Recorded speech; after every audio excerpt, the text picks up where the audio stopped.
दरिद्र को दुखी न दीना, नहीं को अबुद लक्षण हीना। सब निर्दम्ब धर्मरत पूनी, नर अरु नारी चतुर सब गुणी। सब गुणज्ञ पंडित सब ज्ञानी, सब कृतज्ञ नहीं कपट सयान।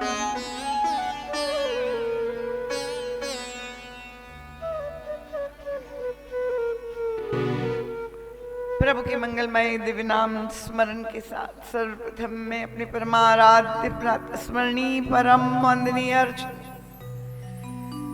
श्री सद्गुरुदेव भगवान की अत्यंत कृपामयी मंगलमयी विराट तेजोमयी आनंदमयी प्रकाश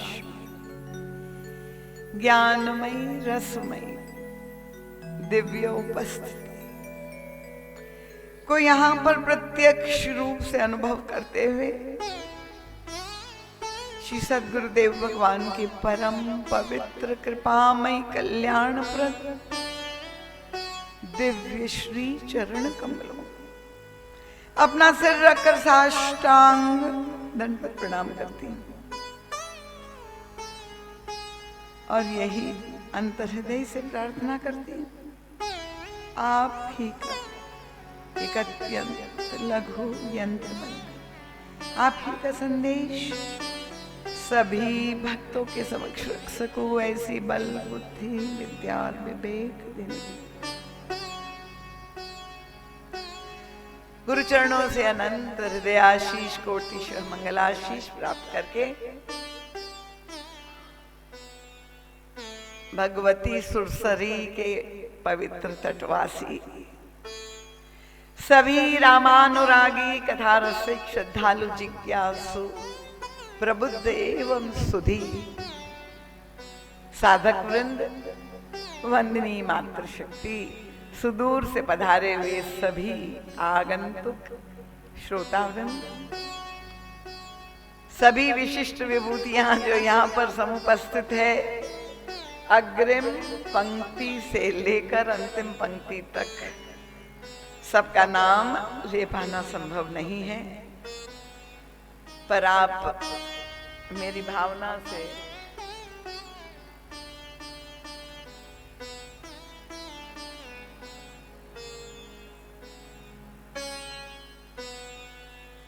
अवगत है।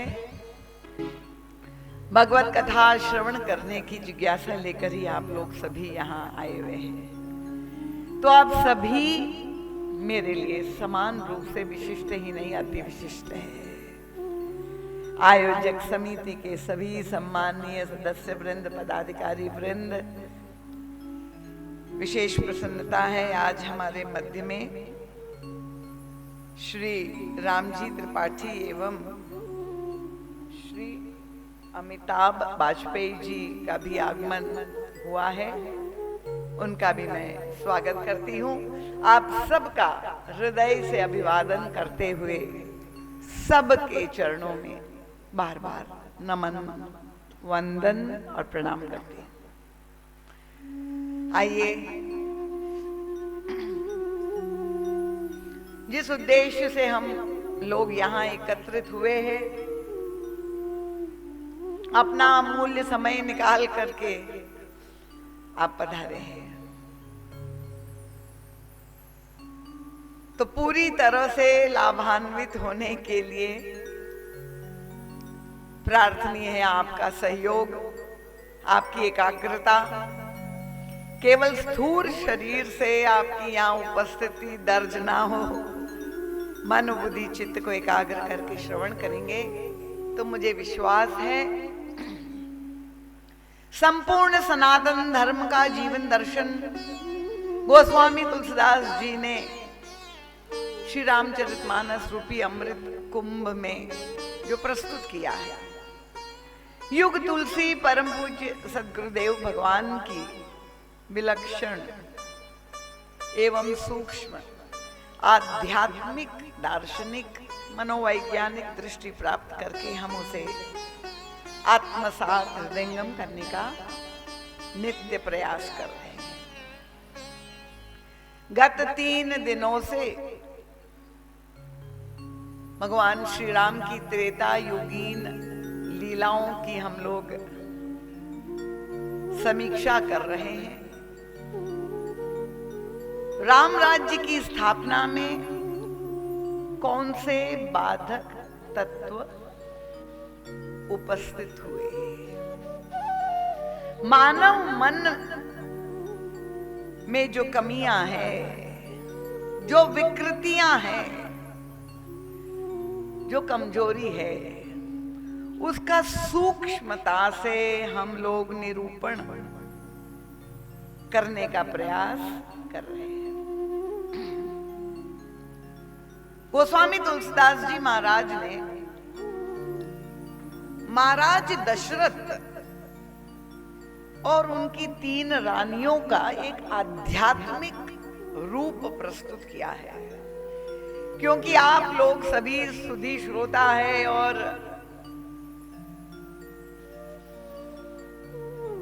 सैतालीस वर्षों से कथा श्रवण कर रहे हैं, ऐसा नित्य प्रति हमारे आदरणीय अनुराग जी, बहुत से नए श्रोता भी होंगे। तो इस कथा परंपरा से आप अवगत होंगे। त्रेता युग की लीला को हम अपने जीवन से जोड़ करके रामचरितमानस में जो समाधान प्रस्तुत किए गए हैं, क्योंकि वे शाश्वत है, आज भी परम प्रासंगिक है, हम सब के लिए उपादेय है। तो महाराज दशरथ और उनकी 3 रानियों का आध्यात्मिक रूप गोस्वामी तुलसीदास जी ने जो प्रस्तुत किया है, वे कहते ज्ञान शक्तिश्च कौशल्या सुमित्रा उपासनात्मिका क्रिया शक्तिश्च कैकेयी वेदो दशरथो नृपः।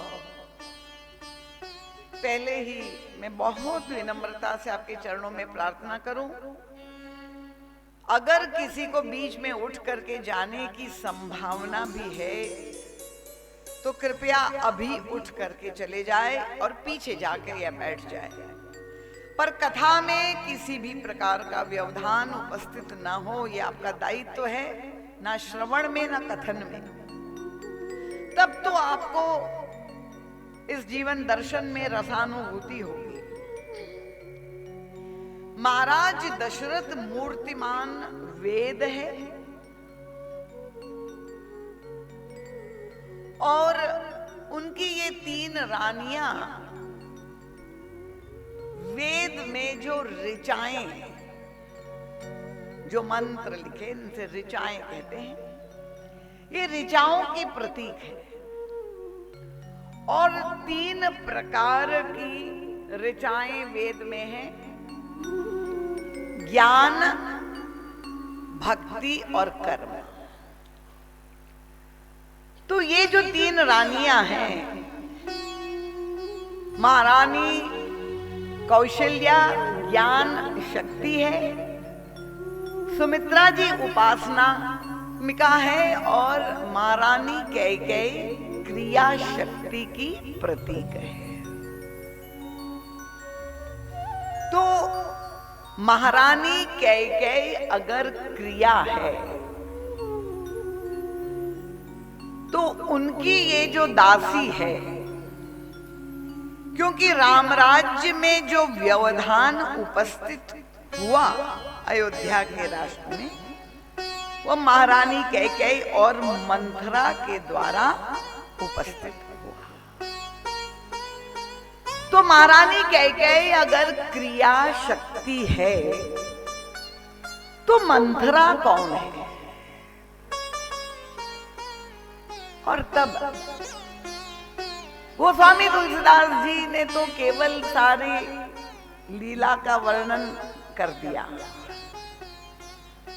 पर मैंने कहा कि यह हमारा सौभाग्य है कि तुलसी के बाद युग तुलसी का अवतरण इस धरा धाम पे हुआ। 500 वर्ष लगे, तब तक कोई मानस के इस गूढ़ मर्म को समझ नहीं पाया। पर परम पूज्य महाराज श्री ने इन सारी लीलाओं को समसामयिक बना करके हमारे जीवन का यथार्थ सत्य के रूप में प्रमाणित करके प्रस्तुत किया। ये परम पूज्य महाराज श्री की जो व्याख्या की विशेषता है, जिसके कारण उन्हें अभिनव तुलसी, युग तुलसी कहा गया। अब परम पूज्य महाराज श्री मंथरा की परिभाषा अनेक रूप में करते हैं। ज्ञान की दृष्टि से परम पूज्य महाराज श्री कहते हैं कि मंथरा भेद बुद्धि, द्वैत बुद्धि है। क्योंकि ज्ञान का जो सत्य है क्या है, वेदों में जो कहा गया, जो ज्ञान मार्ग के पथिक है, वहां एक ही सत्य है, ब्रह्म सत्यम जगन मिथ्या, जीवो ब्रह्मैव नापर। उपनिषदों में 4 महावाक्य जो आए हैं, वेद कहते हैं तत्वमसि, तुम्हारा वास्तविक स्वरूप क्या है तुम पहचानो, अहम ब्रह्मास्मि, जिसको गोस्वामी तुलसीदास जी ने मानस में ईश्वर अंश जीव अविनाशी, तो जीव और ब्रह्म एक है, अद्वैत है, एक ही है। पर ये मंथरा कौन है, उनका ये द्वैत बुद्धि है, भेद उत्पन्न करने वाली है। राम और भरत एक नहीं है, 2 है। यही महारानी कैकेयी को वो समझाती है। भरत तुम्हारा पुत्र है और राम सौत, ये द्वैत भेद बुद्धि है। अब उसकी हमने यत् किंचित व्याख्या 2 दिनों में की थी, और अगर नहीं समझ में आया हो तो महाराज जी का एक ग्रंथ है महारानी कैकेयी, साहित्य का आप लोग जरूर अपने जीवन में सदुपयोग करें, क्योंकि हमारे विवेक भैया की कृपा से आप लोगों को 50% की छूट से मिल रहा है। अब महाराज श्री कहते कि कर्म की दृष्टि से मंथरा कौन है।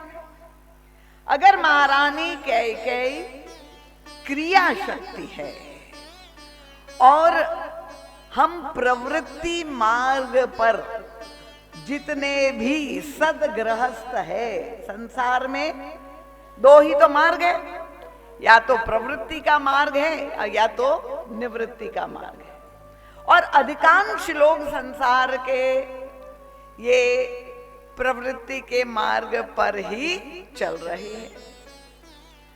तो प्रवृत्ति के मार्ग पर रह करके भी धन्यता प्राप्त हो सकती है, ये रामचरितमानस का जो जीवन दर्शन है। ऐसा नहीं कि केवल निवृत्ति परायण व्यक्ति जिसने सारे दायित्वों को छोड़ करके निष्कामता पूर्वक सारे संबंध और धर्मों का जो है छोड़ करके संन्यास आश्रम और निवृत्ति के द्वारा मोक्ष को प्राप्त करे।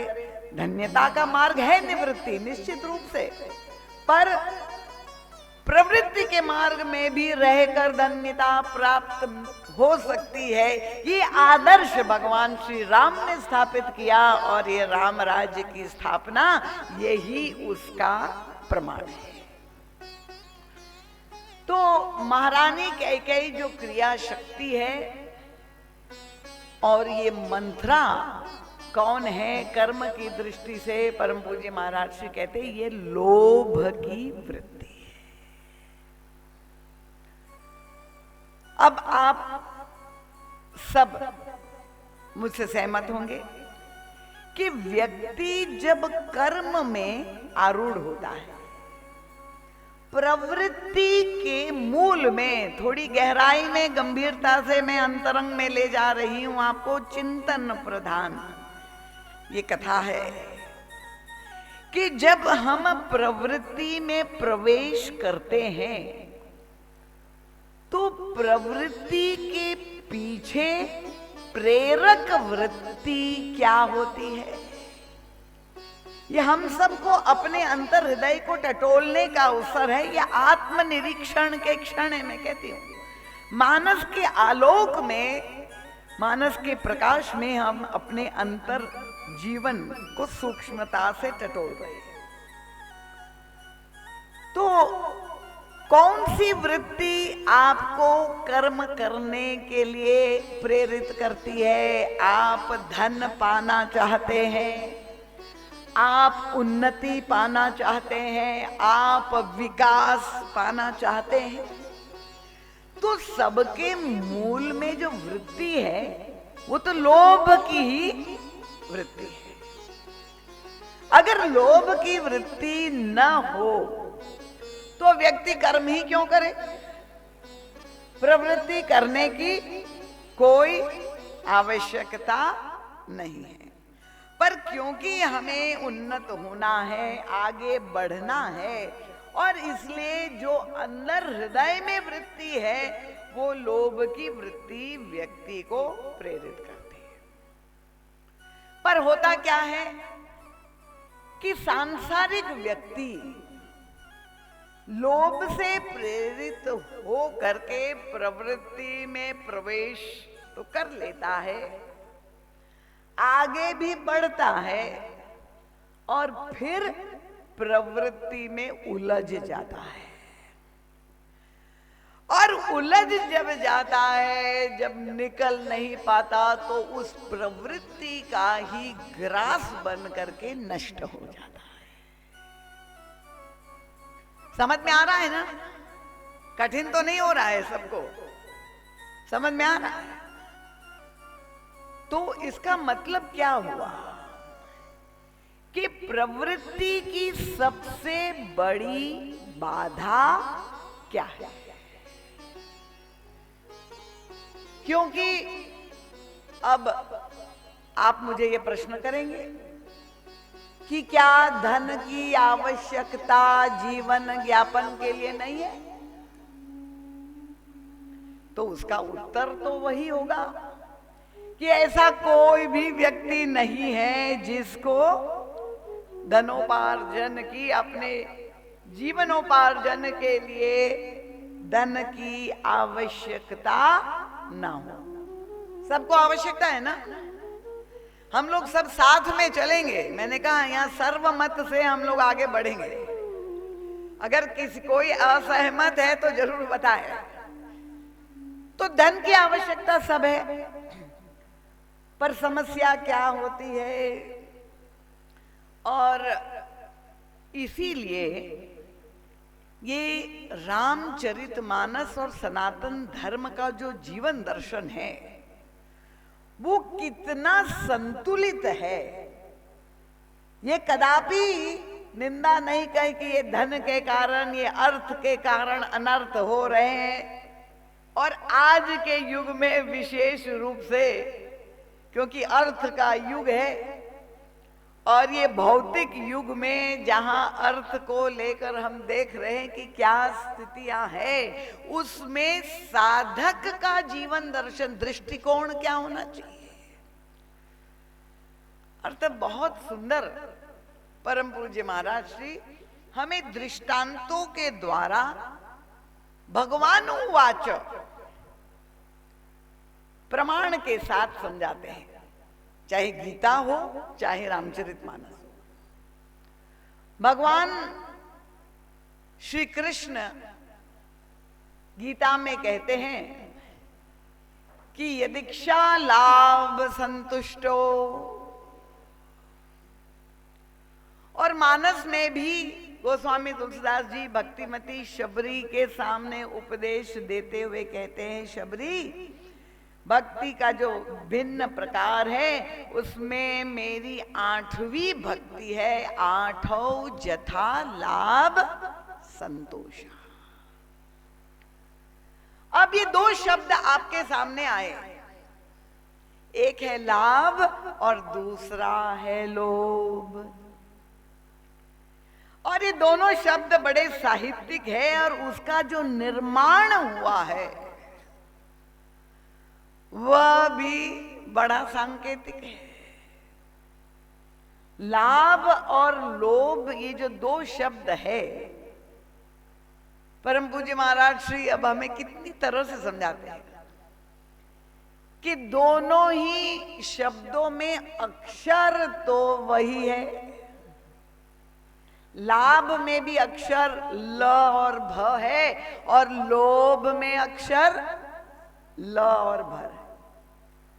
तो जब दोनों में अक्षर भी वही है तो फिर ऐसा क्यों कि एक की निंदा और दूसरे की प्रशंसा? और तब परम पूज्य गुरुदेव वो अंतर क्या है लाभ और लोभ में, उसको बड़ी सूक्ष्म दृष्टि से समझाते हैं। अंतर मात्रा का है परम पूज्य महाराज।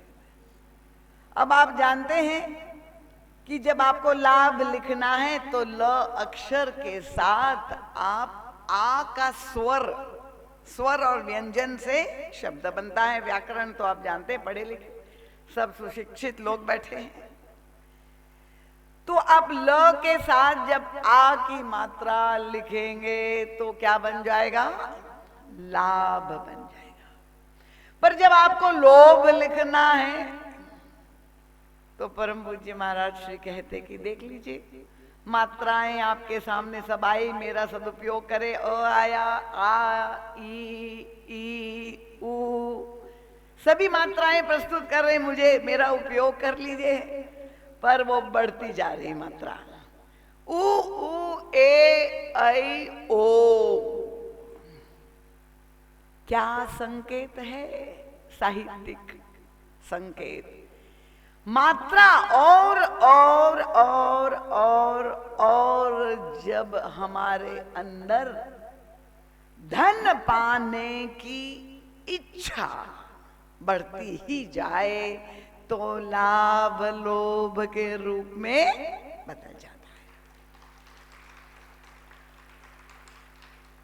और इसका बहुत सुंदर जीवन दर्शन भगवान राम और जो खल पात्र है, ये दो दृष्टांतों के द्वारा हमारे सामने, मैंने कहा ये राम का जीवन दर्शन और रावण का जीवन दर्शन, ये कोई पात्र नहीं है त्रेता के।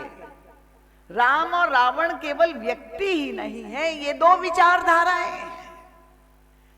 तो अयोध्या और लंका, ये दो राष्ट्र हमारे सामने हैं और हम सबको धन और अर्थ की आवश्यकता है, क्योंकि उसके द्वारा हम सारी सुख की सामग्री क्रय कर सकते हैं जीवन यापन के लिए।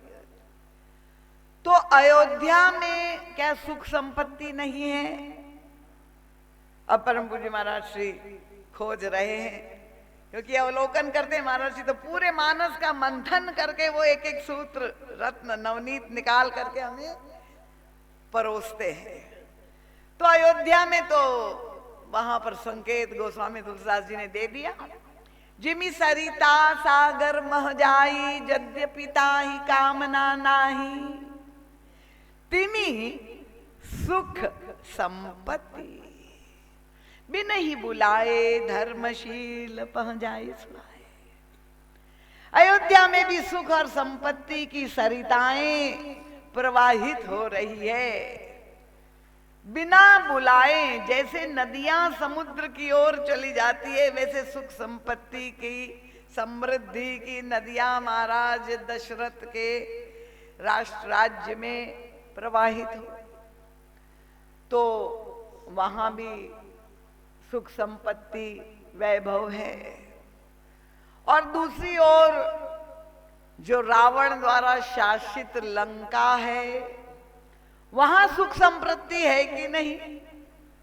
तो गोस्वामी तुलसीदास जी ने कोई संकोच नहीं किया। वही बालकांड में गोस्वामी तुलसीदास जी ने वर्णन कर दिया कि रावण द्वारा शासित लंका में निरंतर विकास हो रहा है और समृद्धि तो इतनी है ये कहने में संकोच नहीं करेंगे कि जो अयोध्या में भी ऐसी संपत्ति नहीं, पूरा राष्ट्र ही सोने का बना हुआ। और इसलिए वे कहते सुख संपत्ति सुत सेन सहाई जय प्रताप बल बुद्धि बढ़ाई नित नूतन जहां बाढ़त जाए। पर अंतर क्या कर दिया गोस्वामी जी के काव्य का, ये वैशिष्ट्य है उनका, जीमी प्रति लाभ लोभ अधिक है। अयोध्या में क्या है जो प्रभु श्री राम ने कहा, आठौ जथा लाभ संतोषा। लाभ का स्वागत है, पर लाभ होने के बाद हे शबरी आपको जो प्राप्त है उससे अगर आप संतुष्ट हो जाए तो ये मेरी भक्ति का रूप धारण कर लेगा। पर यहाँ रावण का जीवन दर्शन क्या है, प्रत्येक लाभ के साथ लोभ बढ़ रहा है। तो ये जो दोनों में अंतर है लाभ और लोभ में, इसलिए गोस्वामी तुलसीदास जी महाराज ने मानस रोग प्रसंग में संकेत किया है कि ये तीन जो विकार है, काम क्रोध और लोभ है। क्योंकि मनुष्य का मन ही इस त्रिधातु से बना हुआ है, काम वात कफ लोभ अपारा क्रोध पित्त नित छाती जा। महाराज जी का ध्यान गया, काम क्रोध लोभ में से गोस्वामी तुलसीदास जी ने लोभ के साथ ही अपारा शब्द जोड़ा है, न काम के साथ जोड़ा है और न क्रोध के साथ जोड़ा है। और उसका तात्पर्य यही हुआ कि व्यक्ति के अंतःकरण में अगर साधक सावधान नहीं है तो ये प्रवृत्ति में रहते हुए, देखिए लोभ की वृत्ति तो रहेगी ही, ना हो तो बहुत अच्छा, पर ये लोभ की जो रूपी मंथरा है वो अनर्थकारी कब हो जाती है। महाराज जी से किसी ने पूछा था, महाराज जी आप कहते हैं कि मंथरा लोभ रूपी है, तो जब महारानी कैकेयी का विवाह हुआ तो वो तो दहेज में ही आई थी, साथ में विवाह के समय से ही वे अयोध्या में रह रही थी, तो इतने दिनों तक उसने अनर्थ क्यों नहीं किया।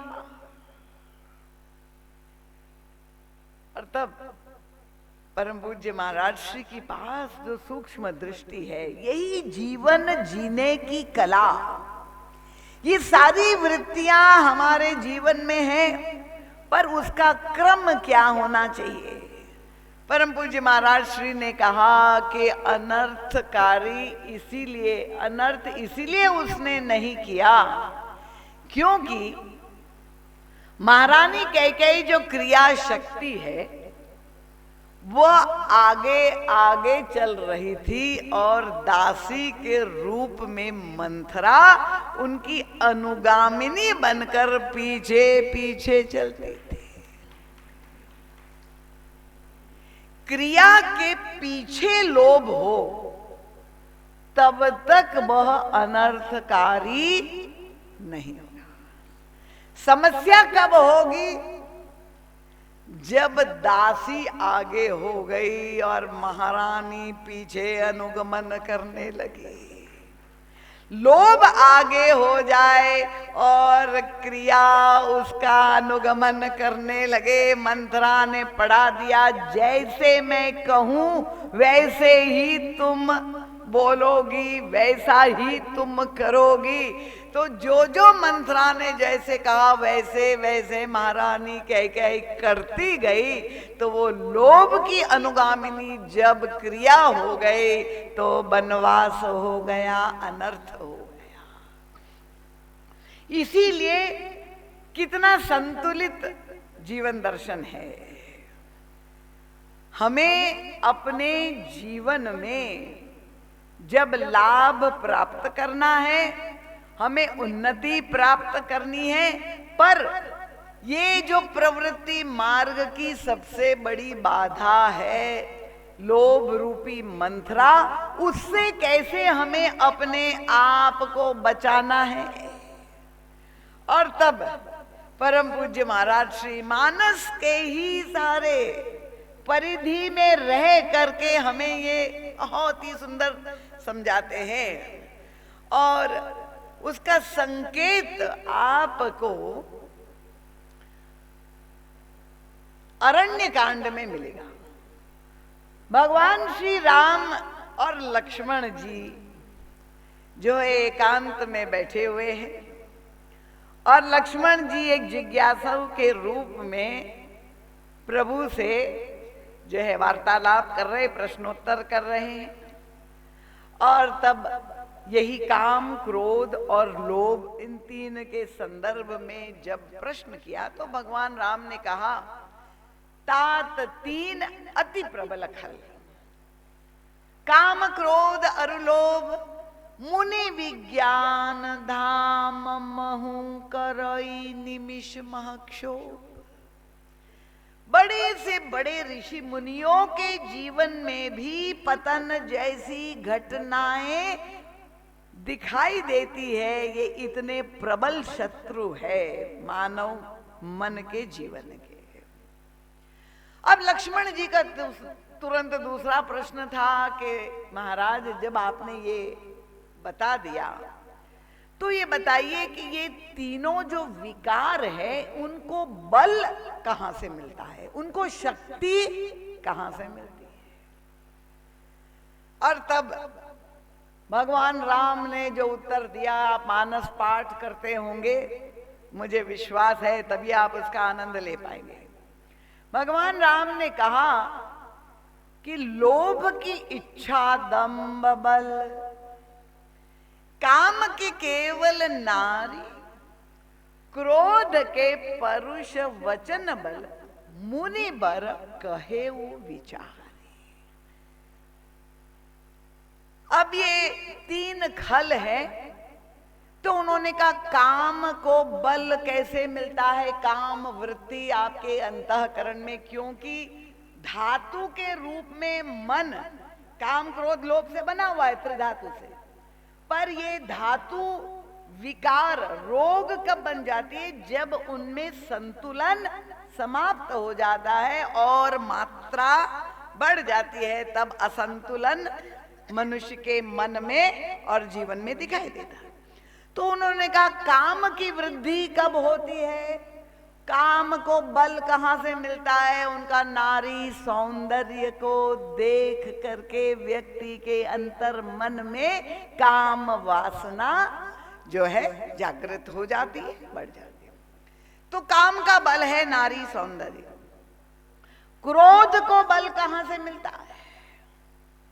अब भगवान राम ने कहा, क्योंकि आप जानते हैं क्रोध जब आता है तो व्यक्ति को फिट ऑफ रेज, इतना आवेश आता है, और उस आवेश में फिर उसको होश नहीं रह जाता। वो मुख से जो वाणी निकल आती है, जो अपशब्द निकल आते हैं, तो गोस्वामी जी ने लिखा वहां पर क्रोध के परुष वचन बल, एक कठोर वचन, क्योंकि सुन करके अंदर का क्रोध प्रकट क्या कैसे हुआ, उसकी अभिव्यक्ति वाणी के द्वारा, कठोर वचन, और वो अगले व्यक्ति ने जब सुना तो उसकी प्रतिक्रिया हुई, और तब वो जो है क्रिया प्रतिक्रिया क्रोध जो है वो बढ़ता ही गया।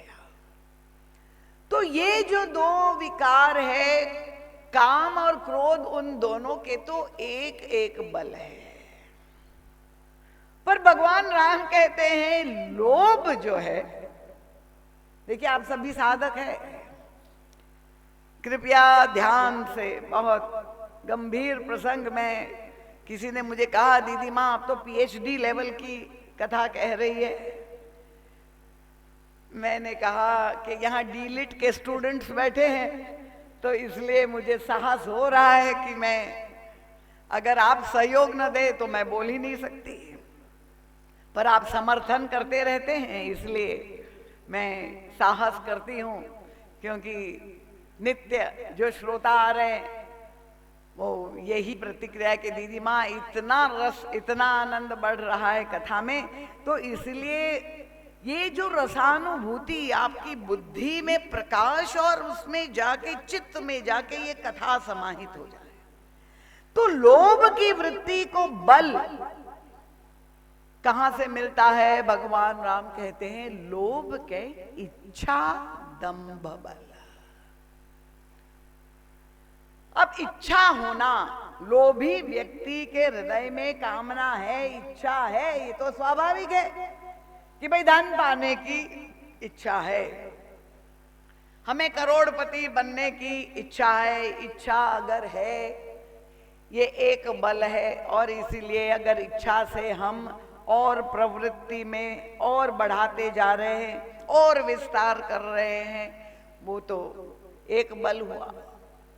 पर महाराज जी कहते हैं इस लोभ वृत्ति में इच्छा तक सीमित रह जाए तब तो आप लोभ के साथ लड़ सकते हैं, पर अगर लोभ के साथ ये दंभ जुड़ जाए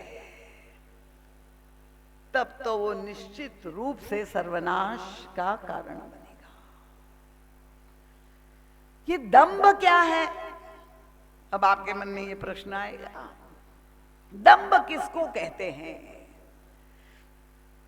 उसका सुंदर दृष्टांत आपको दे, क्योंकि अगर कोई व्यक्ति के अंदर कामना है और वो अपनी इच्छा व्यक्त करता है तो लोग कहेंगे कि अरे भाई ये तो बड़ा लोभी है।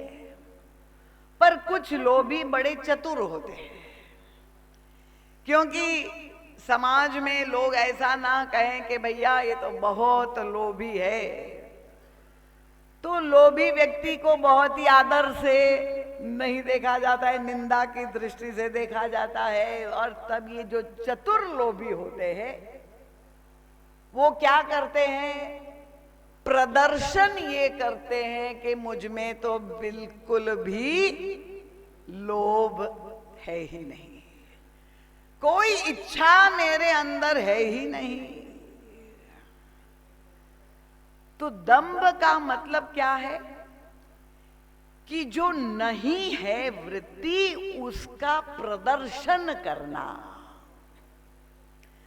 अंदर में कामना भरी हुई है, इच्छा भरी हुई है, पर व्यवहार में दिखा रहे हैं कि मुझे तो बिल्कुल लेश मात्र भी, मैं पैसे को हाथ ही नहीं लगाता, छूता ही नहीं। वो बड़ा मीठा एक संस्मरण है हमारे गुरुदेव का। यजमान ने भोजन के लिए बुलाया, ऐसा ना हो कि सब लोभी व्यक्ति उठ के चले जाए। मैं साहस कर रही हूं चर्चा करने की, पर मैं देख रही हूं कि धीरे धीरे एक एक उठ रहे हैं। कथा अगर सुननी है, मैं ये प्रश्न, ये प्रसंग आज इसलिए चला रही हूं कि एक नवयुवक ने आज प्रातः काल सत्संग में बहुत ही सुंदर जिज्ञासा व्यक्त की थी। और तो ये संस्मरण जो मैं आपसे कह रही थी, भोजन के लिए बुलाया, और हमारे यहाँ परंपरा है विप्र भोजन के बाद जो है संत पदार्थ हैं तो दक्षिणा भी दी जाती है। तो अब जो है गृहस्थ ने अपनी भावना श्रद्धा के अनुसार लिफाफा पकड़ा दिया। अब एक और महात्मा जी, साधु वेशधारी जी साथ में थे, कईयों को बुलाया था पंगत में, और जब उनको भी दक्षिणा देने लगे गृहस्थ तो उनका नहीं नहीं नहीं नहीं, हाँ नहीं, मैं नहीं छूता, हाथ नहीं लगाऊंगा, मुझे दे। तो गृहस्थ संकोच में पड़ गया। उसने कहा अच्छा भाई आप नहीं लेते हैं तो नहीं देते हैं। तो वो वापस जहां रखने लगा, उनका नहीं, यहां अपनी जेब की ओर संकेत किया, मैं छूता नहीं हूं। और गृहस्थ बड़ा विनोदी था, उसने कहा पर आप छोड़ते भी नहीं हैं। छूता नहीं हूं पर छोड़ता भी नहीं। तो दिखा रहे हैं कि हमें धन से, पैसे से कोई मतलब नहीं है, छूते नहीं है। तो मनुष्य का जो स्वभाव है, आप किसी के घर दोपहर में भोजन करने के लिए अकस्मात ही किसी के घर पहुंच गए, अपराह्न का समय, भोजन करने का समय है। अब ये स्वाभाविक है, हमारे यहाँ तो अतिथि देवो भव। तो देखा कि अतिथि आए हैं तो गृहस्थ ने कहा कि महाराज आप भोजन कर लीजिए। अब ये दामाद ही ससुराल पहुंचे थे तो आग्रह करने लगे। उनका नहीं नहीं नहीं नहीं, मैं भोजन करके आया हूं, मैं बिल्कुल भूखा नहीं। तो अब सास ससुर को लगा और आग्रह करना चाहिए, भाई खा के आए हैं। तो अब यही उसको लगा, अच्छा आप कहते हैं तो मैं खा लेता हूं, आपकी बात कैसे टाले। थे भूखे अंदर से, पर ऐसे कैसे बता दे कि मैं भूखा हूं, आया हूं खाने के लिए, तो दिखा रहे नहीं। दंभ की वृत्ति। और उसका सबसे सुंदर दृष्टांत मानस में, क्योंकि कथा से आप परिचित है, तो मैं केवल सूत्रों के द्वारा आपके सामने ये बात प्रमाणित जो करना चाहती हूं। बालकांड में जिसकी चर्चा आती है वो है महाराज प्रताप भानु। प्रताप भानु राजा, जिसका नाम जैसा इंगित होता है, सूर्य के समान जिनका प्रताप था और धर्म की सारी क्रियाकलाप उनके जीवन में दिखाई देती है। आप मानस खोल करके पढ़ लीजिए चौपाइयां। और जब भी क्रिया, हजारों लाखों यज्ञ किए, पर राजा प्रताप भानु जब भी यज्ञ करते थे, और आप जानते हैं कि हमारे सनातन धर्म का चिंतन तो बड़ा संतुलित है। संकल्प लिया जाता है, अगर आपके हृदय में कोई कामना है तो सकाम भाव से भी आप यज्ञ कर सकते हैं कामना पूर्ति के लिए। उसको निषिद्ध या हेय नहीं माना गया। बहुत अच्छी बात है, आपकी कामना है, आप देवताओं को प्रसन्न करें, यज्ञ करें और उनसे आशीर्वाद प्राप्त करके कामना पूर्ति। पर प्रताप भानु राजा जब भी मुनियों ने हाथ में उनको कुशा, जल इत्यादि सामग्री दी और पूछा महाराज आप किस कामना से, किस संकल्प से यज्ञ कर रहे हैं, तो वह कहते हैं वासुदेव अर्पित मुनि ज्ञानी, मेरे अंदर कोई कामना नहीं है। तो मुनि लोग बड़े प्रभावित, राजा और निष्काम, कोई कामना नहीं है। महाराज प्रताप भानु यही सर्वदा सबके सामने यज्ञ स्थान पर घोषित करते थे। सारे कर्मों को जो है उनका अर्पित मुनि ज्ञानी, मुझे कोई कामना नहीं। बड़ा सब लोगों के मन में प्रभाव उत्पन्न किया कि इतने बड़े निष्काम राजा है। पर जो कथा आती है कि एक बार शिकार करने के लिए महाराज प्रताप भानु जब मृगया करने के लिए बन गए, प्रसंग लंबा है और आप जानते हैं कि एक शूकर दिन भर तो शिकार करते रहे, सफल हो गए और लौट रहे थे संध्या के समय, एक विशाल शूकर जगमगाता हुआ दिखाई दिया। दौड़ पड़े और फिर वो एकांत में, वन में, घोर जंगल में, अंधेरे में पहुंच गए। वहां पर उनको मिल गया एक कपट मुनि। कथा आप जानते ही हैं। अब ये कपट मुनि जो था वो वही राजा था जिनका राज्य राजा प्रताप भानु ने युद्ध में छीन लिया था, और वो वन में बैठा हुआ था बदला लेने की वृत्ति से। और राजा प्रताप भानु उनको पहचान नहीं पाया, क्योंकि वो कपट वेश में था। कपट और दंभ, ये दो शब्द कृपया उसका अंतर आप समझ लीजिए। कपट का मतलब कि हमारे भीतर जो वृत्ति है उसको छिपाना, और दंभ का मतलब कि जो नहीं है उसका प्रदर्शन करना। तो अब ये मिलन हुआ राजा और महात्मा जी, मुनि जी का, और अद्भुत मिलन हुआ है। एक है कपटी और दूसरा है दंभी। तो कपट मुनि से महाराज प्रताप भानु ने पूछा, इस घोर वन में आप अकेले यहाँ एकांत में, आपका नाम क्या है, परिचय? उनका नाम से क्या मतलब है भाई, कोई नाम नहीं। नहीं महाराज, आपका नाम तो जानने की जरूरत है। अब कपट मुनि ने कहा, नाम हमारे एक तनु भाई। एक तनु, बड़ा एक्सक्लूसिव नाम, आज तक कभी सुना ही नहीं। उनका ये एक तनु का क्या मतलब है महाराज, बताइए। और जिज्ञासा राजा की बढ़ रही। उनका आदि शक्ति उपजी जब ही थे तब भई उत्पत्ति मोर। जब से सृष्टि का सृजन हुआ तब से मैं इस एक ही तन में हूं, इसलिए मेरा नाम एक तनु है। अरे ऐसे सिद्ध महात्मा देखिए, ऐसे ही कपट मुनि आ जाते हैं। वो तो भली बात है कि वो वहां जंगल में बैठा हुआ था, पर समाज में कपट मुनियों की कोई कमी नहीं है। प्रताप भानु ने इन्विटेशन भी दिया, महाराज आप यहाँ क्यों बैठे हैं, भाई कानपुर में आइए।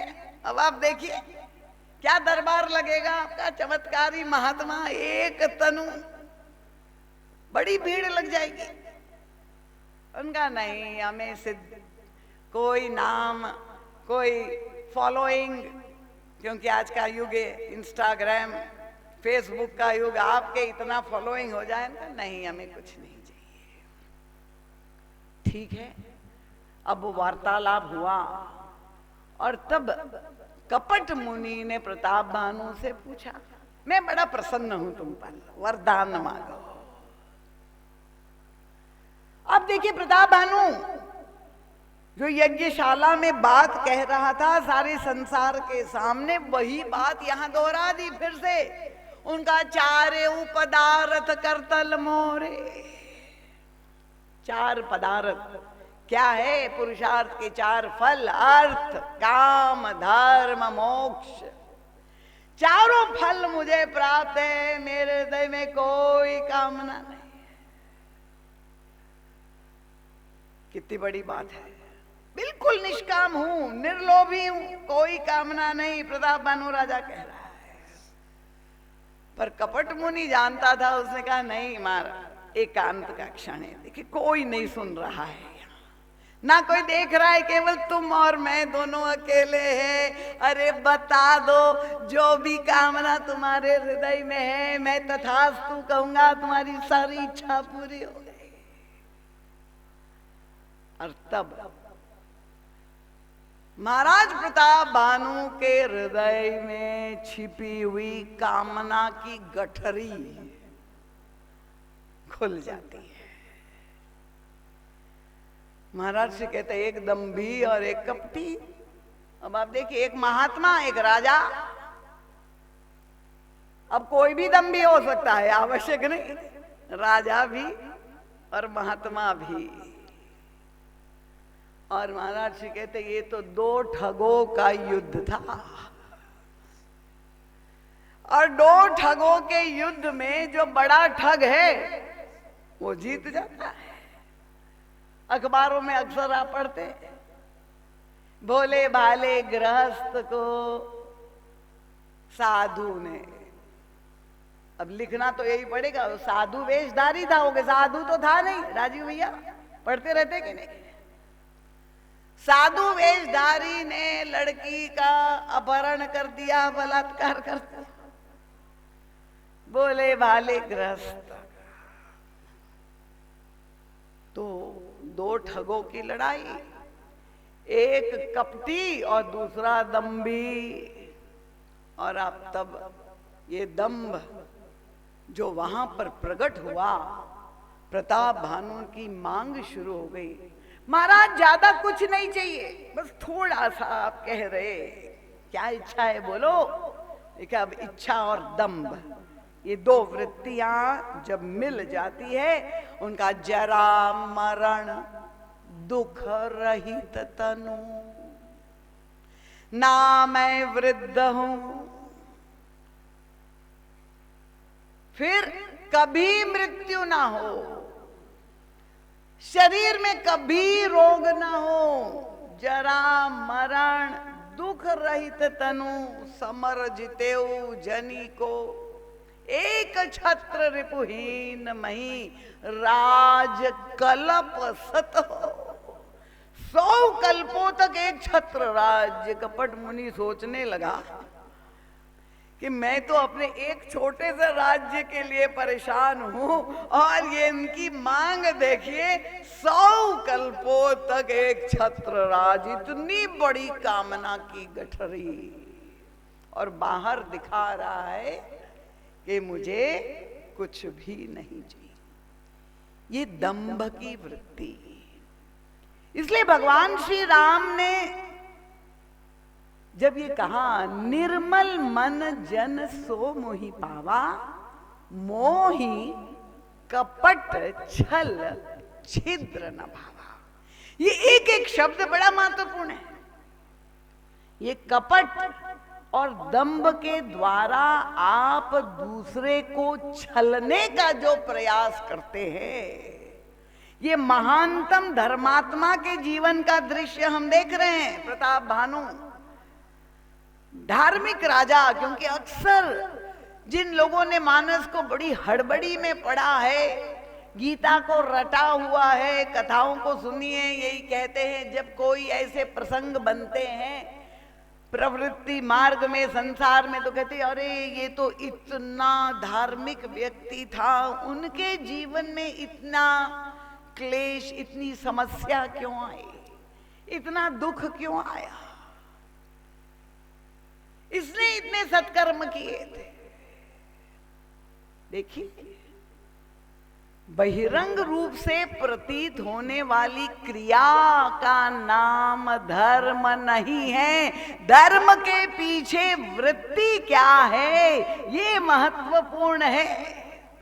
प्रदर्शन अगर आप करेंगे, क्योंकि ये धर्म के क्षेत्र में विशेष रूप से बहुत बड़ी समस्या है ये दंभ और कपट, और व्यक्ति समझ नहीं पाता है। और तब प्रभु ने कहा ये क्या है, उनका ये छिद्र है।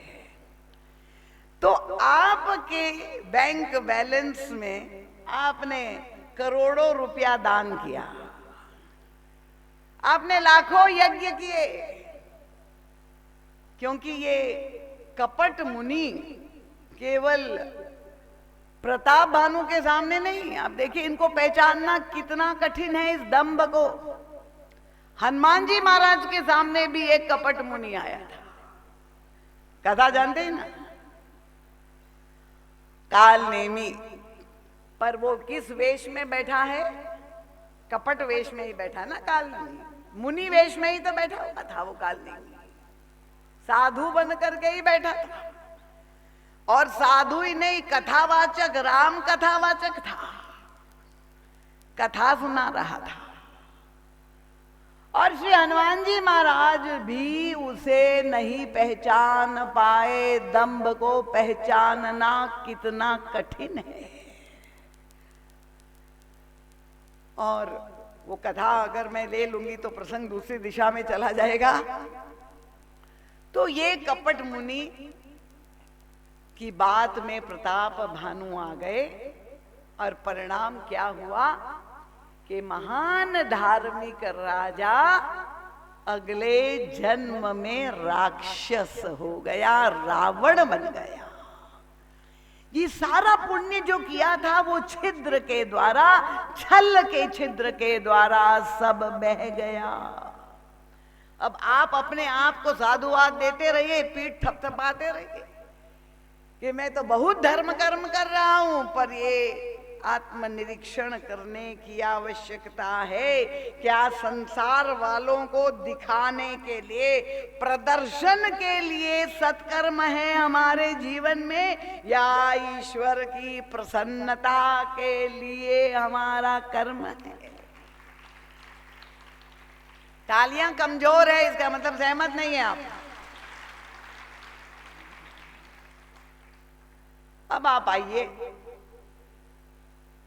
भरत जी महाराज के सामने। ये क्योंकि महारानी कैकेयी को जिसने बरगलाया, ये मंथरा, उसमें ये दोनों वृत्ति दिखाई दे रही है, लोभ के इच्छा, दंभ बल। क्योंकि जब ये महारानी कैकेयी को समझा रही है, तो महारानी कैकेयी ये पूछ सकती है कि भाई तुम क्यों इतनी व्याकुल हो कि राम वन चले जाए और भरत को राज्य मिले। तो देखिए ये मंत्रा क्या कह रही है, कौन रिप हो हम ही कहानी, चेरी छाड़ी का हो भमरनी। अरे कोई भी राजा बने महारानी, चाहे राम बने चाहे भरत बने, मुझे कोई फर्क नहीं पड़ता। क्या इसमें साहस था कि वो महारानी कैकेयी को बता देती कि जहां उसने सूचना सुनी थी कि राम का तिलक होने वाला है, और उसके अंदर जो प्रतिक्रिया हुई थी, पूछे सी लोगन का उछाहू, राम तिलक सुनी भावुरदाहू। आग लग गई थी, पर ये तो नहीं बताया उन्होंने महारानी कैकेयी को।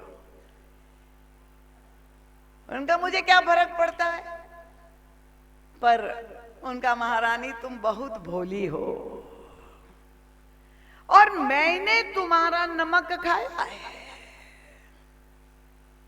और अब जस देख ही न जाए तुम्हारा अनभल हो जाए, ये मुझे सहन नहीं हो रहा है। मैंने तुम्हारा नमक खाया, मैं तुम्हारी ऋणी हूं। पूरा दंभ की पराकाष्ठा, दिखावा। और तब महारानी कैकेयी प्रभावित हो गई और ये दंभ सफल हो गया। इस दंभ को ना तो गुरु वशिष्ठ पहचान पाए, ना महाराज दशरथ पकड़ पाए, ना मंत्री कोई पकड़ पाए, और तब दंभ सफल हो गया। भगवान राम तो चाहते ही नहीं थे अयोध्या के लोभ न। ये महारानी कैकेयी को महाराज दशरथ ने कहा था समझाते हुए कि मुझे मालूम है, मैं राम को जानता हूं, उनका राम के हृदय में राजपद के लिए लेश मात्र भी रोब नहीं है, और उनका अगर तुम चाहती हो भरत को मैं राज्य तुरंत दे देता हूं, क्योंकि इससे अधिक प्रसन्नता रामभद्र को नहीं हो सकती, बहुत भरत पर प्रीत। पर वो तो प्रस्तुत नहीं थी मानने को। क्यों? क्योंकि ये जो दंभ रूपी, लोभ रूपी मंथरा ने उसको जो गुरु के रूप में पाठ पढ़ा दिया था। मंथरा ने क्या कहा था? क्योंकि महारानी कैकेयी ने कहा, मैं अभी याद दिला देती हूँ महाराज दशरथ को कि आपने विवाह के समय मेरे पिताजी को वचन दिया है, आप उसका पालन करिए। मंथरा ने कहा, कदापि नहीं, बिल्कुल नहीं, एक वरदान नहीं, 2 वरदान मांगने होंगे।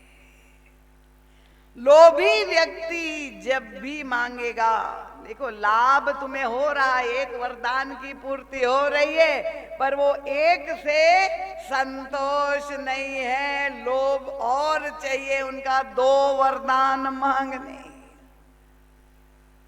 अगर केवल भरत को राज्य मिल जाए, इसमें तो आनंद अधूरा होगा। जब तक सौत को के पुत्र को वन न भेजा जाए, कष्ट न दे। ये लोभ से आक्रांत वृत्ति और यही छूत का रोग महारानी कैकेयी पूरी तरह से प्रभावित हो गई और उसका परिणाम जो सामने आया इतना विकट और उसका समाधान देखिए। भरत जी महाराज जब अयोध्या की राज्यसभा में आते हैं, अब गुरु वशिष्ठ वो सारे कथानक से आप परिचित हैं। जब सारे संस्कार इत्यादि हो गए और राज्यसभा बुलाई गई और गुरु वशिष्ठ श्री भरत जी महाराज को धर्म की दुहाई देते हुए धर्म के स्वर्ण थाल पर आज्ञा पालन के नाम पर, कर्तव्य पालन करने के नाम पर राज्य स्वीकार करने के लिए प्रस्ताव रखते ही नहीं थे, आग्रह करते हैं, बाध्य कर रहे हैं कि भरत तुम राज्य स्वीकार कर लो, धर्म के नाम पे आज्ञा पालन, पिता की इच्छा पूरी करना पुत्र का धर्म है।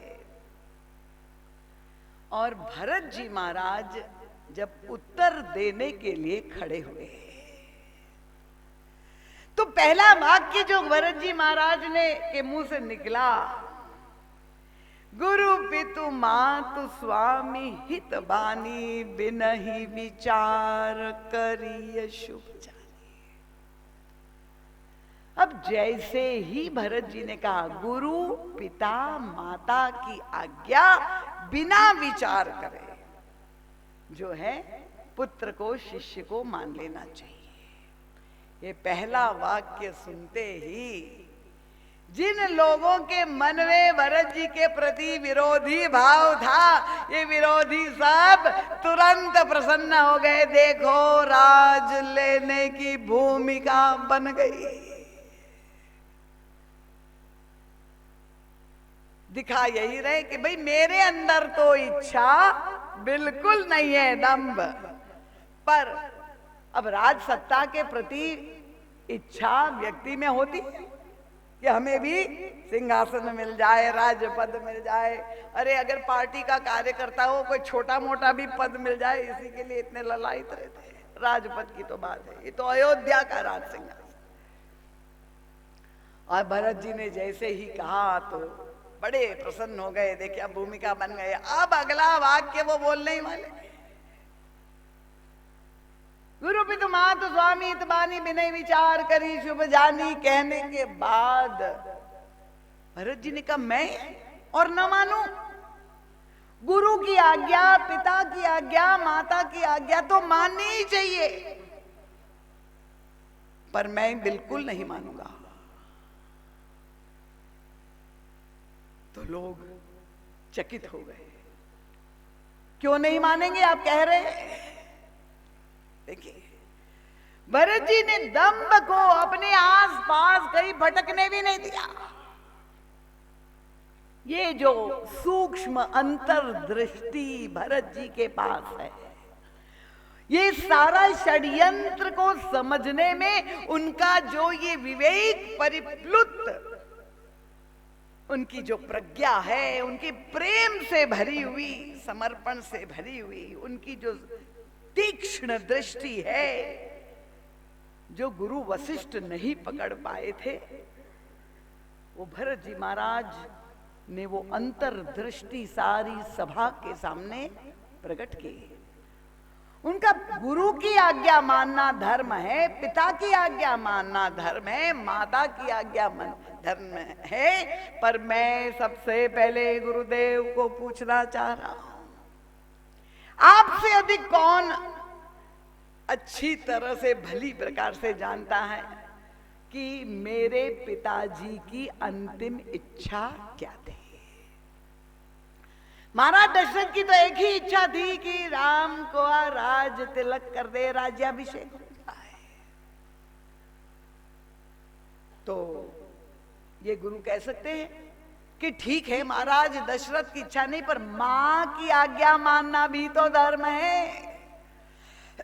भरत जी ने और अपनी सूक्ष्म दृष्टि से देखा कि महारानी कैकेयी भी स्वयं थोड़ी बोल रही थी, वो तो जो पीछे रह करके खड़ा होकर के कहलवा रहा था वही तो महारानी कैकेयी बोल रही थी।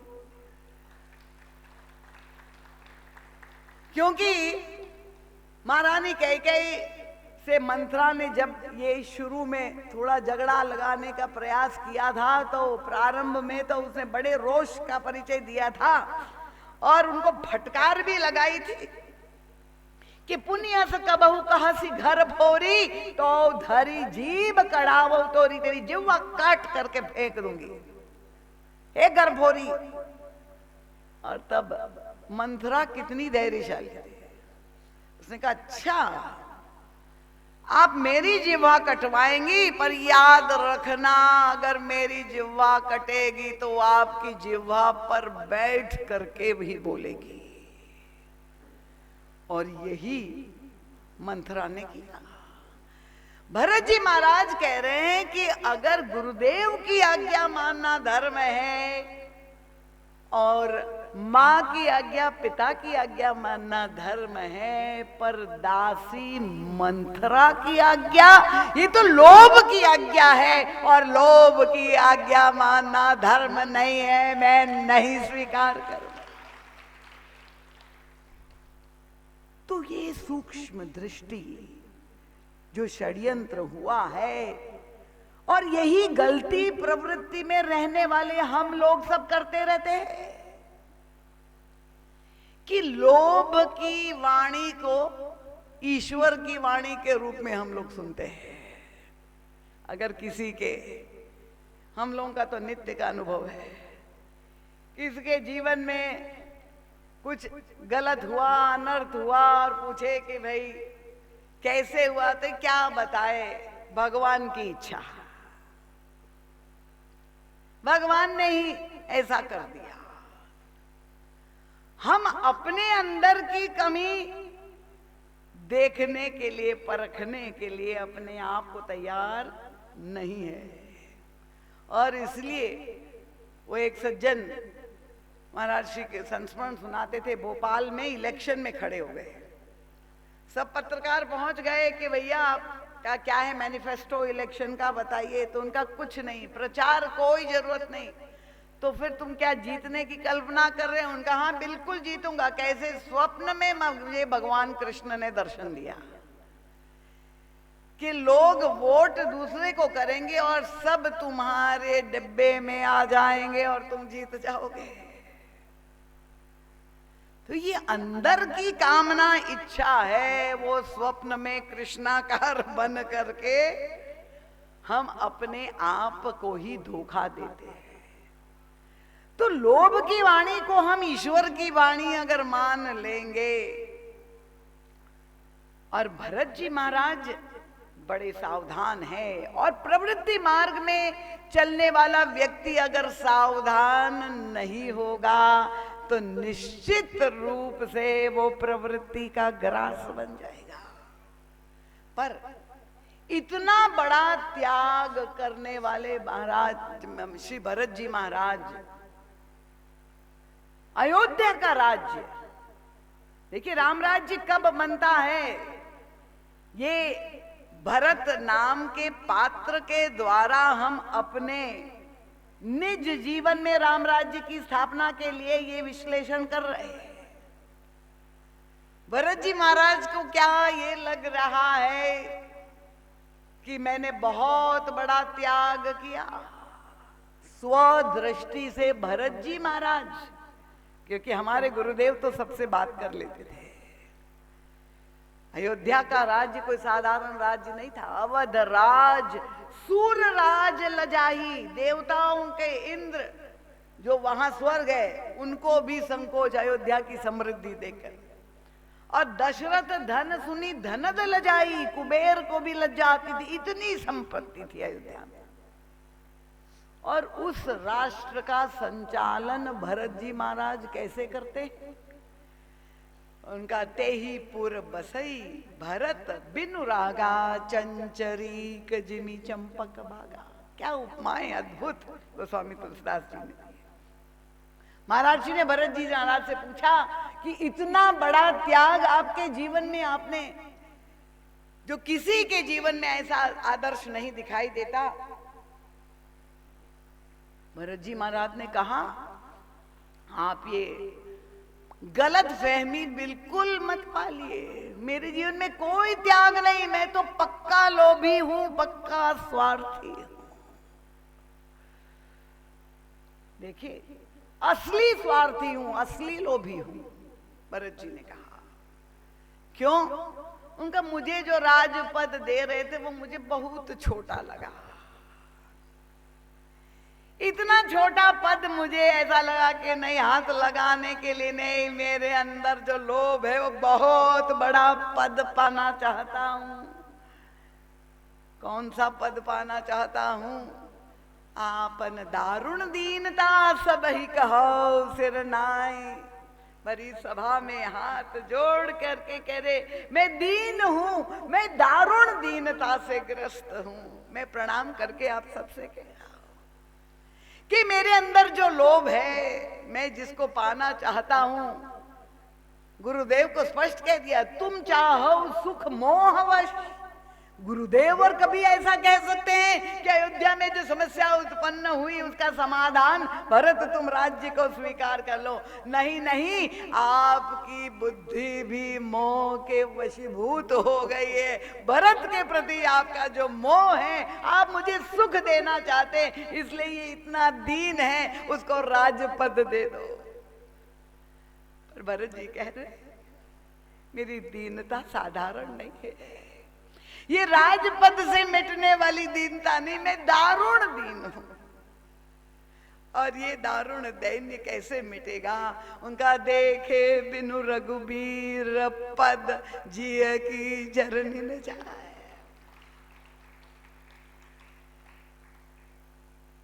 ये दैन्य कैसे मिटेगा? राम पद पाना चाहता हूं, राजपद नहीं।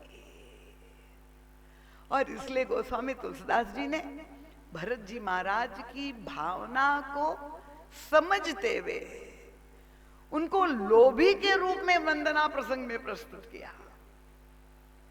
इतने बड़े त्यागी, इतना बड़ा वैराग्य, सहज वैराग्य, लेश मात्र आकर्षण नहीं, पर वो अपने को लोभी के रूप में देख रहे हैं। देखिए, अगर त्याग का भाव हमारे अंदर कब उदित होता है? जिस वस्तु के प्रति हमारी महत्व बुद्धि हो,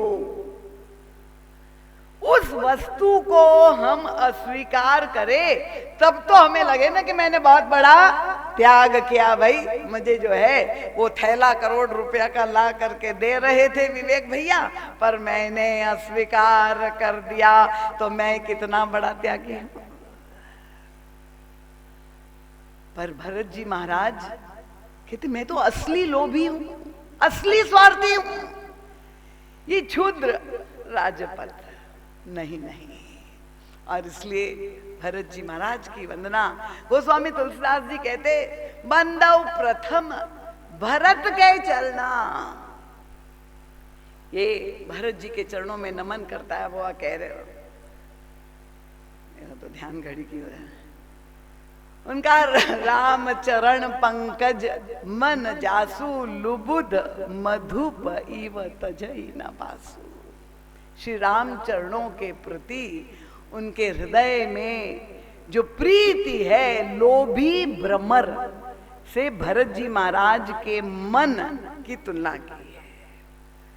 तो ये वृत्ति अब केवल भरत जी महाराज के ही हृदय में नहीं, मैंने कहा राम राज्य कब बनेगा? जब संगठन होगा।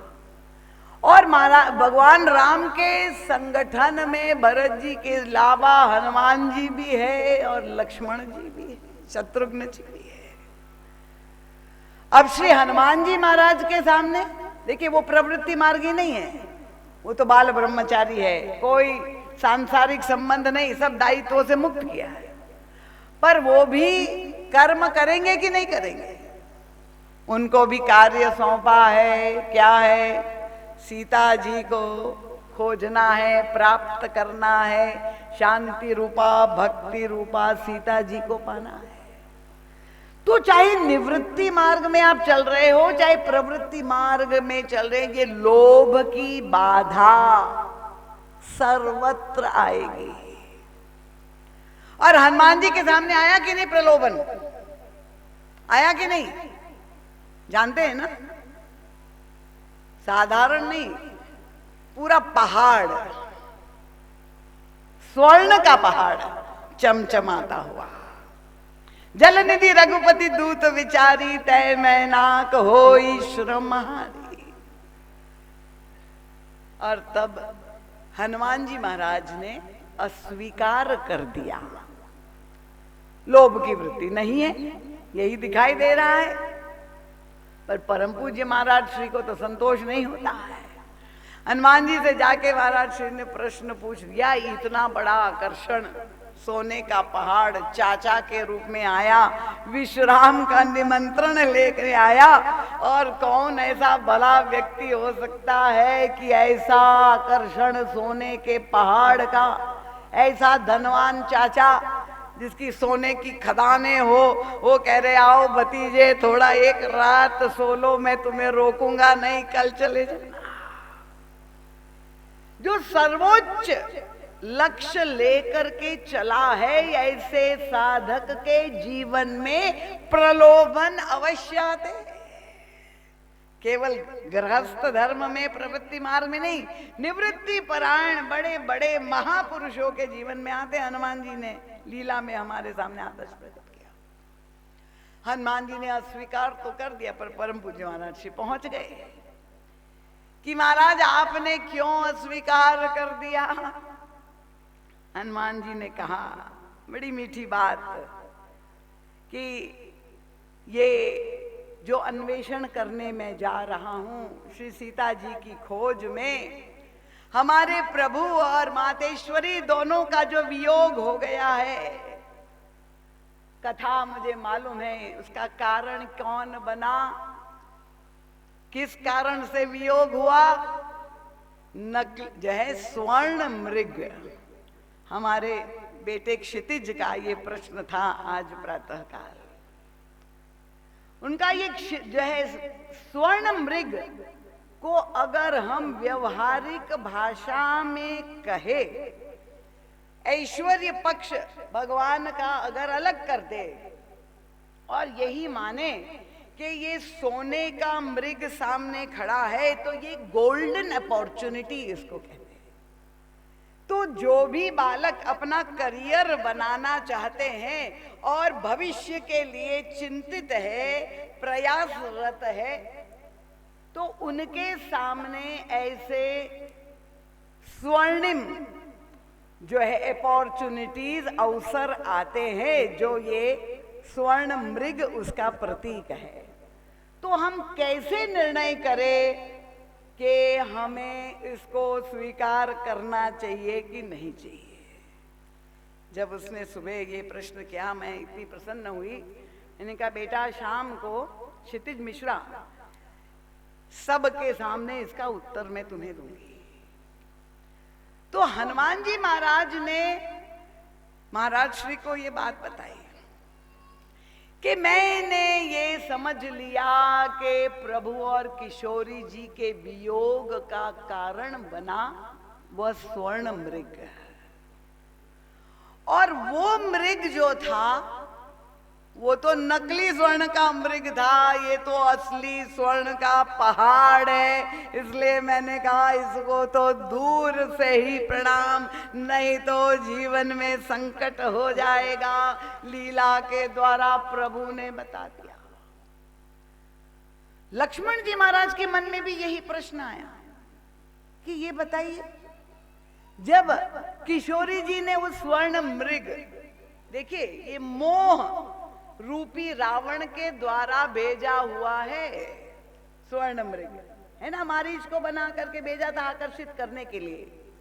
तो ये मोह के द्वारा प्रस्तुत जो प्रलोभन है वो हम सभी जीवों के जीवन में, व्यक्तियों के जीवन में पल पल पर ऐसे आकर्षण, ऐसे चकाचौंध आते हैं और तब ऐसा लगता है कि यही अपॉर्चुनिटी को छीन लो।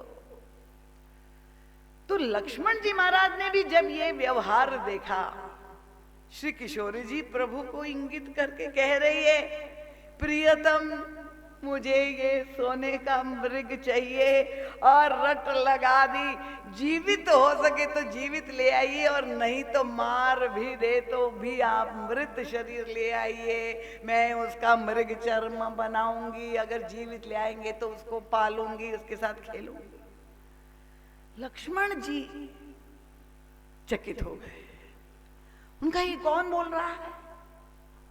ये राज राजेश्वरी श्री किशोरी जी, और जिन श्री सीता जी ने वन गमन के समय महाराज दशरथ के रोकने पर, कौशल्या अम्बा के समझाने पे, भगवान श्री राम के बार बार कहने पे, डराने कर, राजकुमारी तुम इतनी सुकोमल हो, तुम वन के योग्य नहीं हो। दशरथ जी ने कहा तुम जैसे चाहो, कभी ससुराल में कभी मैके में, पर ये राजमहल के सुखों में पली जन्मी, तुम कहां वन वन, और वन में कष्ट कितने हैं, कितनी चुनौतियां हैं।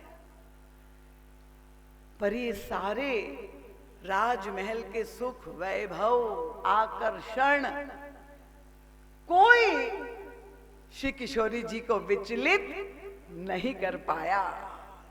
उसने कहा नहीं, मैं तो श्री रामभद्र प्रियतम के साथ बन जाऊंगी। लेश मात्र जिसके हृदय में संपत्ति और समृद्धि के प्रति, सुख सुविधा के प्रति जहां आकर्षण नहीं था, वही मातेश्वरी आज सोने के मृग के प्रति आकर्षित हो गई।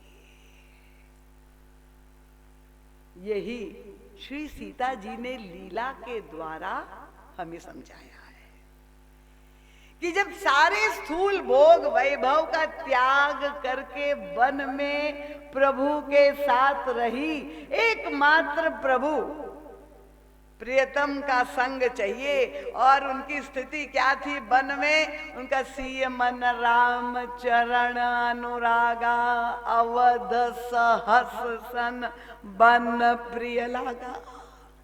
सहस्त्र सहस्त्र अयोध्या, ऐश्वर्य युक्त अयोध्या से भी अधिक सुख अपने प्रियतम के साथ वन में श्री सीता जी ने प्राप्त किया।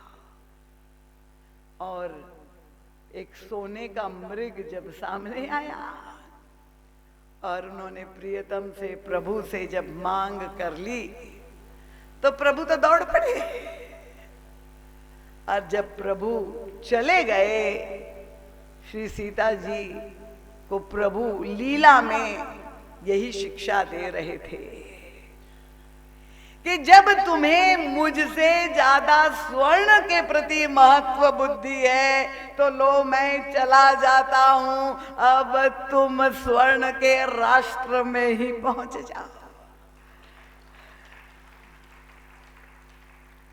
और वहां सारे सोने के राष्ट्र में किशोरी जी की क्या स्थिति है? जब हनुमान जी महाराज ने देखा, तहां अशोक उपवन जह रही, सीता बैठी शोक करत आई। तो ये जो स्वर्ण मृग का आकर्षण है, प्रताप भानु की भी वही कथा है जो प्रारंभ में, दिन भर शिकार करते हुए, सफलता प्राप्त करते हुए लौट रहे थे, लाभ मिल रहा था, पर संध्या के समय एक और विशाल शूकर चमचमाती हुई चांदनी में, ऐसा उसका चर्म था, वो भी एक राक्षस ही था, मायामय। और तब वो लाभ लोभ में जो परिवर्तित हो गया, एक और शूकर मिल जाए, दिन भर तो सफलता मिल गई, महाराज जी कहते वो शूकर कौन था? उनका लोभ शूकर रूप। और तब प्रताप भानु राजा अपने घोड़े पर बैठकर, घोड़ा पुरुषार्थ का प्रतीक है, और जो दौड़ पड़ा उसको पाने के लिए, उस शूकर को, कि वो अंत तो गत्वा, सब साथी संगी पिछड़ गए और घोर वन में अति अकेल कोई नहीं, भटक गया राजा प्रताप भानु। और अंत तो गत्वा, उनका जो जीवन की परिणति हुई राक्षसत्व में बदल गए। तो भगवती सीता ने जो लीला के द्वारा हमें समझाया है, अवसर आएंगे हम सबके जीवन में, बार बार प्रलोभन प्रवृत्ति मार्ग में, ये मोह की नगरी में आएंगे, पर ये आपको निर्णय करना है कि इन सफलताओं को प्राप्त करते हुए आप ऊपर चलते जा रहे हैं, पर ऐसा ना हो कि आप अति अकेल रह जाए और परिवार, माता पिता सब पिछड़ जाए। क्योंकि यही आजकल की परंपरा हो गई है। बच्चे सफलता पाने के लिए मल्टीनेशनल्स में 6 डिजिट सैलरी पैकेज आजकल जो होता है, करोड़ों का पैकेज, और तब घर। महाराज श्री जब विदेश गए थे, एक संस्मरण मुझे याद आ गया। सारे माता पिता महाराज जी के पास घेर करके बैठ गए। महाराज श्री, उपदेश हमने आपको इसलिए बुलाया है कि आप हमारे बच्चों को उपदेश दें, जवान बच्चों को। महाराज जी ने पूछा क्या समस्या है? उनका, ये बच्चे अब हमारे साथ नहीं रहना चाहते। 18 वर्ष के बाद उनको छूट दी जाती है, स्वतंत्रता। उन्होंने कहा हमारे घर में हमारे साथ, अब अधिकांश माता पिता को एक पुत्र एक पुत्री, हम दो हमारे दो, यही स्थितियां। और हम चाहते हैं कि अब हम जब वृद्धावस्था आ रही है तो हमारे बच्चे हमारे साथ रहे, पर ये बच्चे साथ में रहने को तैयार नहीं है, वो स्वतंत्रता चाहते हैं। संयुक्त परिवार अब भारतवर्ष में भी टूट रहे हैं, इसी स्वर्णिम मृग के प्रलोभन के चक्कर में हमारी नई पीढ़ी हमारी संस्कृति से दूर होती जा रही है। माता पिता की सेवा करने के लिए जब अवसर आता है, जब उनका वार्धक्य आया और आपकी जवानी आई, और उस समय आप उनको छोड़ करके स्वर्ण मृग के पीछे अगर भाग जाएंगे, तो ऐसा ना हो जो श्री सीता जी ने दुख भोगा।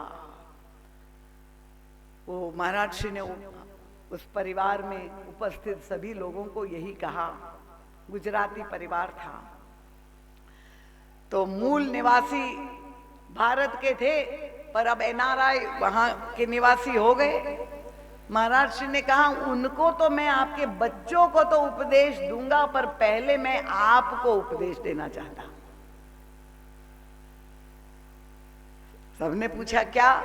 उनका, आपको आज बहुत कष्ट हो रहा है, आपके पास सुख संपत्ति सब कुछ है, पर अब आपके बच्चे आपकी सेवा करने के लिए आपके साथ रहने को तैयार नहीं है। तो थोड़ा याद कर लीजिए कि आज से 20 या 30 वर्ष पहले जब आप अपने गांव में माता पिता को छोड़ करके विदेश कमाने के लिए आए थे, तो उस माता पिता पर क्या बीती थी कि अब आप विदेश के रहवासी हो गए। तो जो आपने कर्म किया उसी का ये परिणाम है, वो इसी का ये फल है, वो आपके सामने आ रहा है कि आपने माता पिता को छोड़ दिया तो आपके बच्चे भी अब आपको छोड़ देंगे, इसमें कोई आश्चर्य नहीं। और इसीलिए ये मानस की लीला के द्वारा हमें ये समझना है, लाभ पाने में कोई बुराई नहीं है।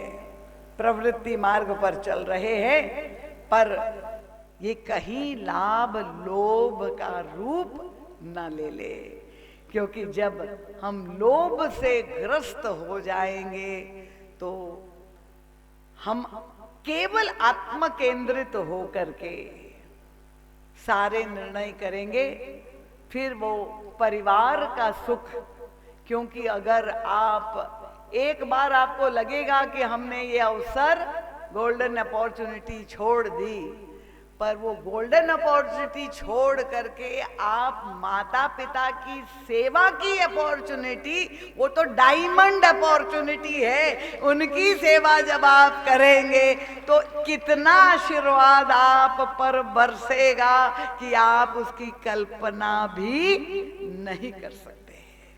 और इसीलिए मैं तो अपने सारे शिष्यों को कहती हूँ, जो थोड़े से संपन्न होते हैं, बच्चों का जन्मदिन जब होता है, बर्थडे मनाने में पता नहीं कितने, क्योंकि पैसे को क्या किया जाए, इतना एकत्रित संग्रह कर दिया है लोग के द्वारा, तो वो कहाँ कहाँ सिंगापुर और कहाँ कहाँ बर्थडे पार्टी मनाते।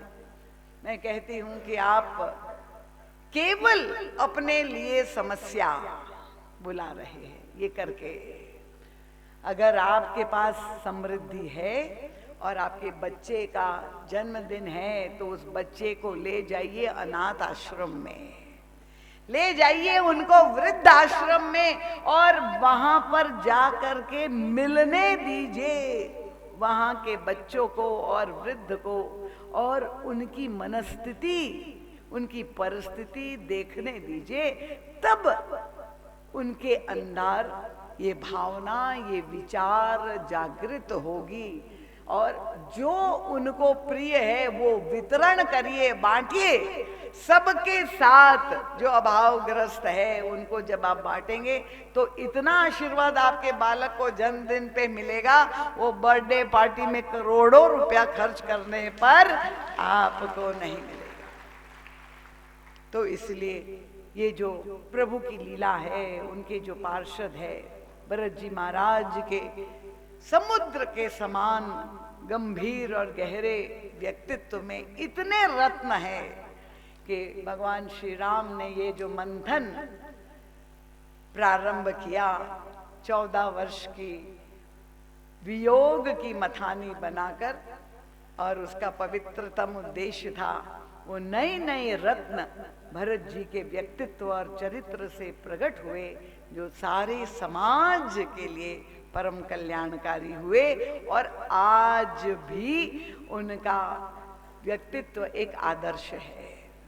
और इसलिए आप सबके चरणों में बार बार नमन करते हुए प्रार्थना करती हूँ, आप स्वयं रामचरितमानस को अपनी दिनचर्या का अंग बनाएं, पाठ करें, और अपने बच्चों को भी अपने आचरण से प्रेरित करें। कहने से नहीं होंगे, पर जब आप चौपाइयां गुनगुनाएंगे घर में, वातावरण परम मांगलिक और पवित्र हो जाएगा, और आपके बच्चे आपका अनुकरण करेंगे, और तब जाके वो अपना संस्कार बनेगा।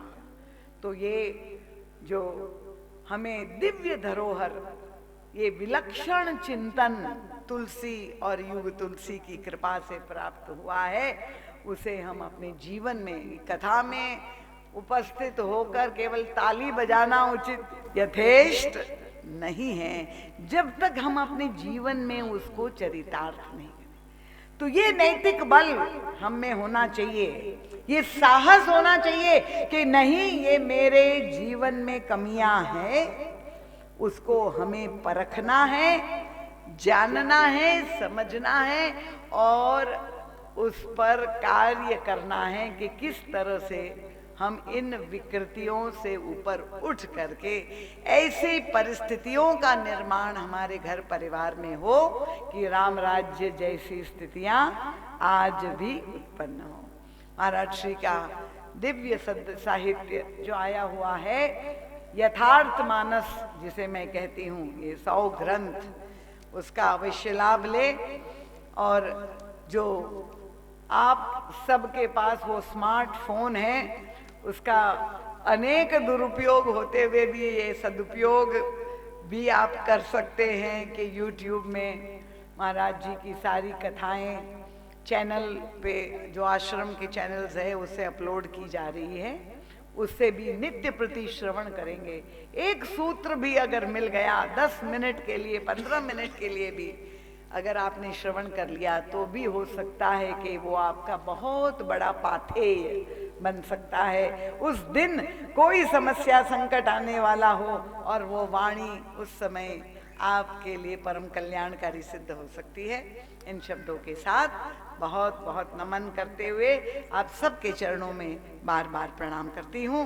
भगवान के नाम का जय घोष दोनों हाथ उठाकर उत्साह पूर्वक करेंगे। बोलिए सियावर रामचंद्र भगवान की जय। पूज्यपाद गोस्वामी तुलसीदास जी महाराज की जय। थक गए क्या आप लोग? ऊर्जा नहीं आई? बोलिए गंगा मैया की जय। सत्य सनातन धर्म की जय। भारत माता की जय। बोलिए सद्गुरुदेव भगवान की जय। भक्त समाज की जय। बोलिए पूज्य दीदी जी महाराज की जय।